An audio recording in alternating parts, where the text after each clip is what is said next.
Bismillahirrahmanirrahim. Assalamualaikum warahmatullahi wabarakatuh. Bersua dalam berita perdana malam ini saya Ahmad Nurul Airi Hajirani. Dan saya Haryanti Jematusen. Berita-berita utama malam ini.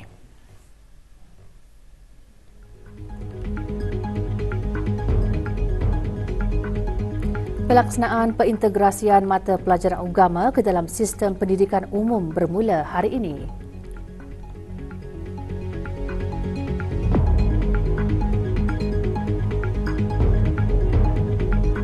Sektor ternakan penyumbang terbesar dalam pembangunan pertanian dan agri makanan negara Brunei Darussalam.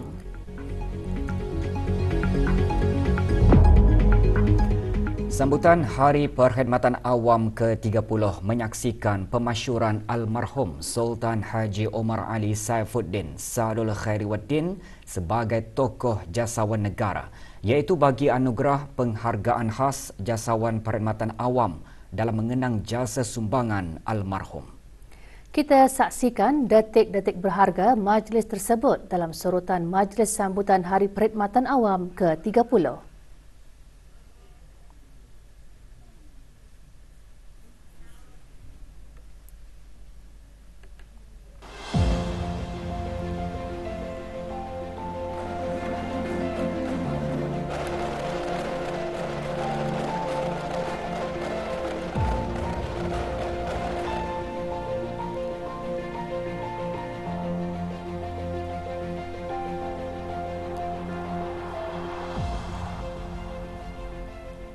Maka pada hari ini, Selasa 16 hari bulan Rabiul Akhir 1445 Hijrah, bersamaan 31 hari bulan Oktober 2023 Masihi, mengambil sukut baik sempena 30 tahun sambutan kali ini.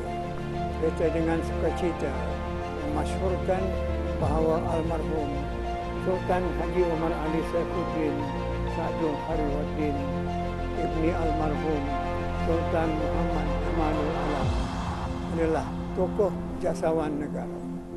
Semoga Allah Subhanahu wa taala merahmati roh almarhum dengan menghimpunkan baginda ke dalam kalangan hamba-hambanya yang saleh.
Pelaksanaan pengintegrasian mata pelajaran agama ke dalam sistem pendidikan umum bermula hari ini. Bagi meninjau dan menyaksikan secara lebih dekat pelaksanaannya, rombongan Kementerian Hal Ehwal Agama dan Kementerian Pendidikan pagi tadi mengadakan lawatan kerja secara serentak ke sekolah-sekolah rendah kerajaan dan swasta di negara ini. Yang berhormat Pihin Udana Khatib Datuk Paduka Seri Setia Ustaz Haji Awang Badarudin bin Pengarah Datuk Paduka Haji Awang Osman, Menteri Halih Walugama, dan Yang berhormat Datin Seri Setia Dr. Dayang Haji Rumaizah binti Haji Muhammad Saleh, Menteri Pendidikan, mengadakan lawatan pertama ke Sekolah Rendah Delima 1.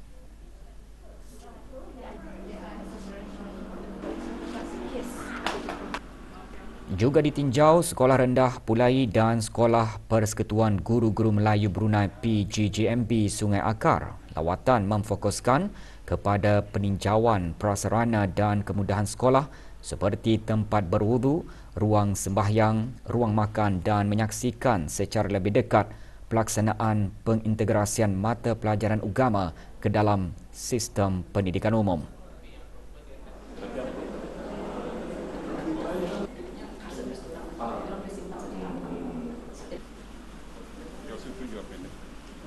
Mengenai dengan persiapan suatu sudah kami menyediakan semuanya sudah, insya-Allah mudahannya akan berjalan lancar hari ini. Mengenai dengan subjeknya, kalau pelajaran umum,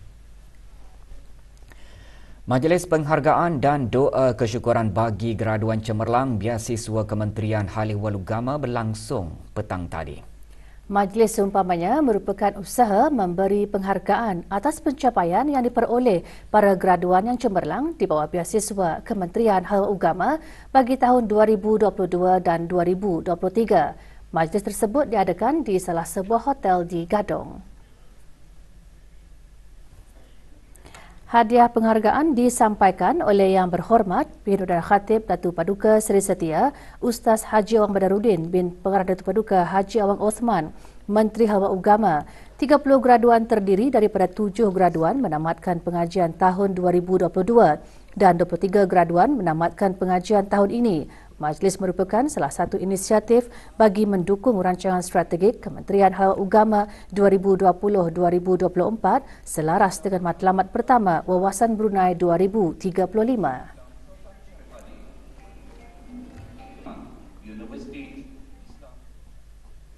Hari Peladang, Petani, Penternak dan Nelayan disambut pada setiap 1 November bagi mengiktiraf peranan mereka selaku penjana makanan bagi negara. Ikuti bahan beritanya selepas ini.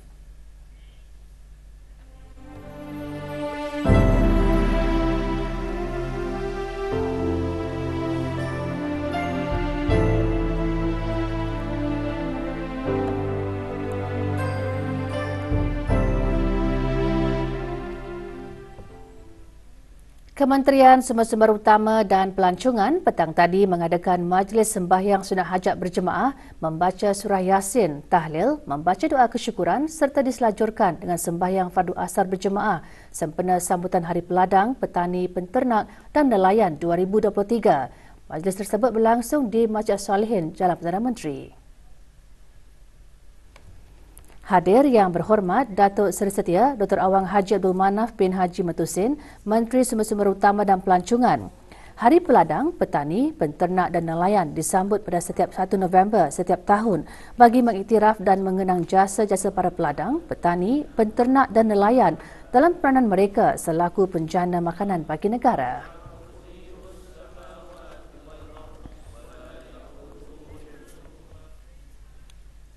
Pengeluaran kasar industri pertanian dan agri makanan negara mencatatkan pertumbuhan yang positif. Berdasarkan statistik Jabatan Pertanian dan Agri Makanan, pengeluaran kasar komoditi sektor tersebut sehingga Jun tahun ini mencatatkan nilai keluaran berjumlah RM278 juta berbanding RM273 juta bagi tempoh yang sama tahun lalu. Sektor ternakan merupakan penyumbang terbesar dalam pembangunan pertanian dan agri makanan negara. Sempena sambutan Hari Peladang, Petani, Penternak dan Nelayan, Berita Perdana malam ini membawakan perkembangan terkini industri pertanian dan agri makanan tempatan yang digerak dan dimajukan oleh para peladang, petani dan peternak yang menjadi pengeluar utama bekalan makanan negara. Bersama Muhammad Daud Haji Tuah untuk laporannya. Sehingga Jun tahun ini, sumbangan sektor ternakan bernilai RM161 juta berbanding RM162 juta pada tempoh yang sama tahun lalu. Industri ayam pedaging merupakan penyumbang terbesar, hampir RM74 juta dari keseluruhan sumbangan sektor ternakan. Sumbangan sektor ternakan pula berjumlah RM32 juta dari keseluruhan nilai pengeluaran tempatan, dengan industri sayur-sayuran penyumbang terbesar sebanyak RM17 juta dan industri agri makanan menyumbang RM85 juta dengan produk tambah nilai dan proses ternakan penyumbang utama sektor tersebut sebanyak RM60 juta. We started with 4 greenhouse. Now we go to phase 2 with 10 greenhouse. And every greenhouse, every harvest, we can produce 2.5 metric tons of golden melons. So we are not only catering the local market or the economy, we are also looking and exporting to places like Singapore and UAE.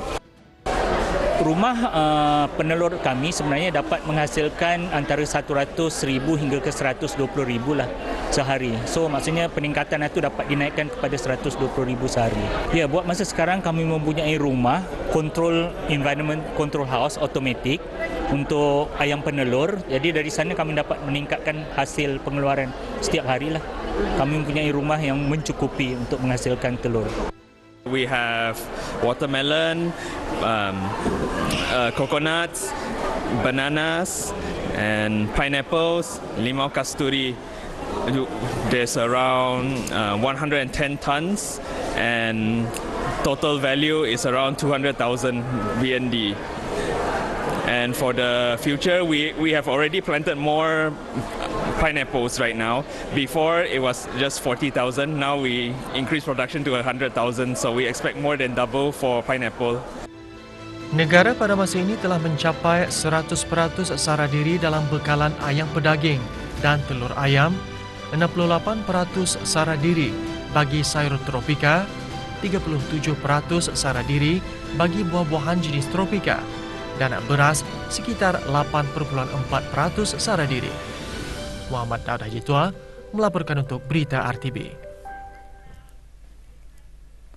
19 buah buku ilmiah yang diterbitkan oleh Akademi Pengajian Brunei, Universiti Brunei Darussalam UBD dari tahun 2019 hingga 2023 dilancarkan petang tadi.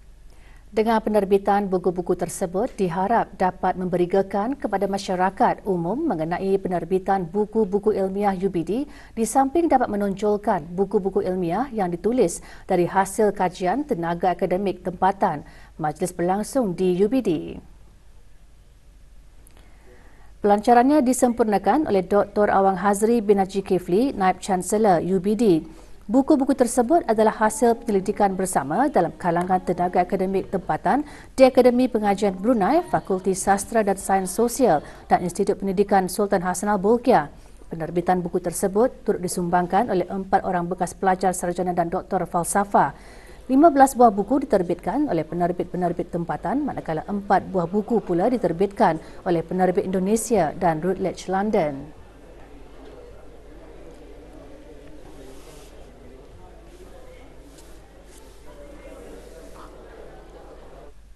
Nilai-nilai dalam rukun akhlak dan etika kerja perkhidmatan awam hendaklah sentiasa diperkukuhkan dan dipelihara bagi menjamin keberkesanan urus tadbir di setiap peringkat organisasi. Para penerima pekerja cemerlang perkhidmatan awam dan hakitangan berjasa dan berbakti perkhidmatan awam sempena Hari Perkhidmatan Awam ke-30 semasa ditemui melahirkan rasa gembira dan berharap dengan adanya anugerah yang diberikan dapat menyuntik lagi semangat mereka dalam melaksanakan setiap pekerjaan yang diberikan.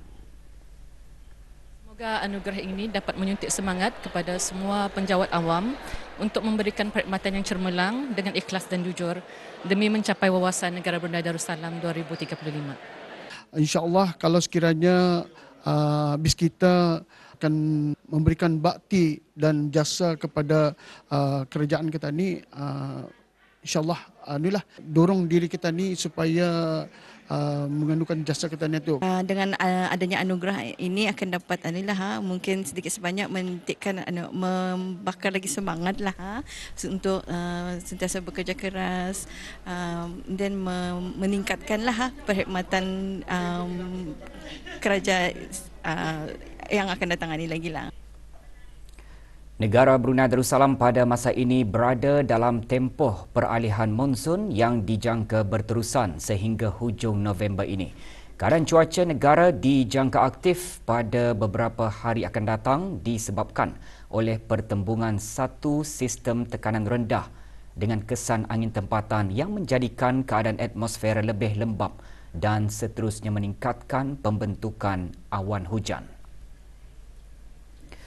Keadaan cuaca aktif diramalkan bermula malam ini hingga 5 November dengan hujan lebat dan berpetir sekali-sekala berlaku terutama di kawasan pedalaman pada waktu lewat petang dan sekali-sekala merebak ke kawasan persisiran pantai pada waktu malam.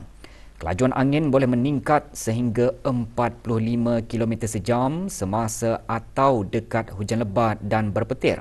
Keadaan laut pada amnya berombak diparas sedikit di bawah 1 meter. Terdapat risiko berlakunya banjir kilat terutama di kawasan rendah dan mudah banjir serta di kawasan berdekatan tebing sungai semasa hujan lebat berterusan dan semasa kejadian air pasang.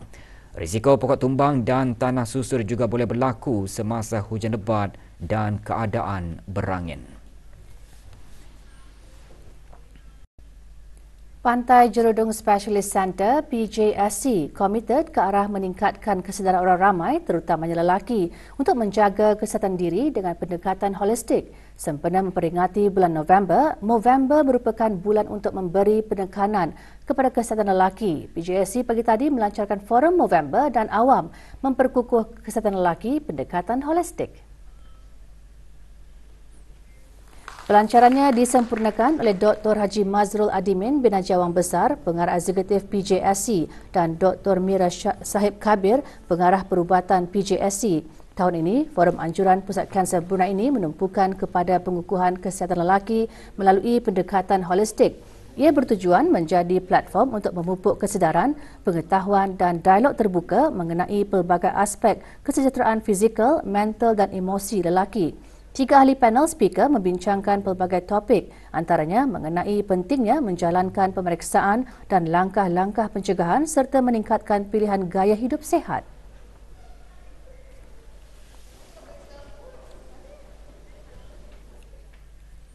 Lembaga Kemajuan Ekonomi Brunei LKEB melalui Darussalam Enterprise Day menghadiri Minggu Inovasi dan Teknologi Singapura Switch 2023 dengan 3 buah syarikat. Dengan matlamat untuk menyokong objektif Day bagi membina perusahaan menjadi pemacu pertumbuhan ekonomi yang dinamik dan berdaya tahan, Day mengawal selia 3 buah syarikat pemula daripada ekosistemnya ke Switch SG untuk perjalanan pendedahan kali pertama. Switch SG 2023 Festival Teknologi terulung di Asia berfungsi sebagai platform dinamik yang menghubungkan ekosistem inovasi global Asia melalui kepimpinan pemikiran, rangkaian, acara pameran dan pertandingan pitching permulaan. Ia menawarkan peluang untuk syarikat permulaan, pelabur, korporat, institusi penyelidikan dan inovator untuk melibatkan diri dan bekerjasama. Bagi memupuk persefahaman, penerimaan dan kesedaran tentang autisme, para mahasiswa dari Fakulti Integrasi Teknologi FIT dan Sekolah Perdagangan dan Ekonomi SBE Universiti Brunei Darussalam UBD mengadakan acara Connecting Colourful Minds. Acara berkenaan diadakan selama 3 hari yang menawarkan peluang unik bagi masyarakat terlibat dalam inisiatif-inisiatif kesedaran autism. Tema tahun ini, Painting Minds with Awareness. Pengisian acara termasuk sesi interaktif dan perbincangan. Sesi interaktif dan ceramah memudahkan perbualan yang bermakna, memupuk pemahaman yang lebih mendalam tentang gangguan spektrum autisme. Seorang lelaki warga negara China dilaporkan hilang. Sebarang maklumat mengenai Liu Chongyang hubungi Balai Polis Bandar Seri Begawan di talian 2242-334 atau Kecemasan Polis 993. Bahagian Industri dan Ekosistem Perniagaan IBE melalui Unit Sukatan dan Timbangan SDT di bawah Kementerian Kewangan dan Ekonomi akan melaksanakan kerja-kerja pemeriksaan dan penelitian bacaan ketepatan ke atas alat sukatan jenis pam minyak di stesen-stesen minyak dengan mengambil kira keselamatan dan kesejahteraan orang ramai serta para tenaga kerja yang terlibat sepanjang kerja-kerja pemeriksaan dan penelitian tersebut. Stesen-stesen minyak akan ditutup bermula 9 pagi hingga selesai anggaran pelaksanaan sekitar 2 jam. Bersama dikongsikan jadual penutupan sementara stesen-stesen minyak untuk pemeriksaan bagi bulan November 2023.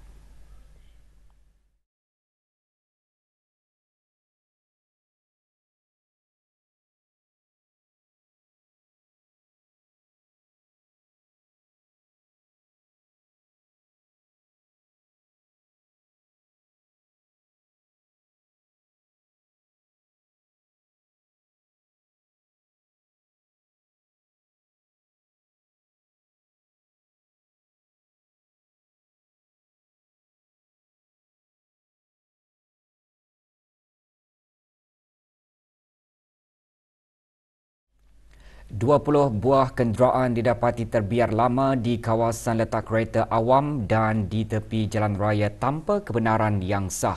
Dapatan itu adalah hasil daripada operasi bersepadu bersih yang dilaksanakan secara bersepadu oleh bahagian penguatkuasaan undang-undang Jabatan Bandaran Bandar Seri Begawan bersama Jabatan Pengangkutan Darat pada 21 Oktober lalu.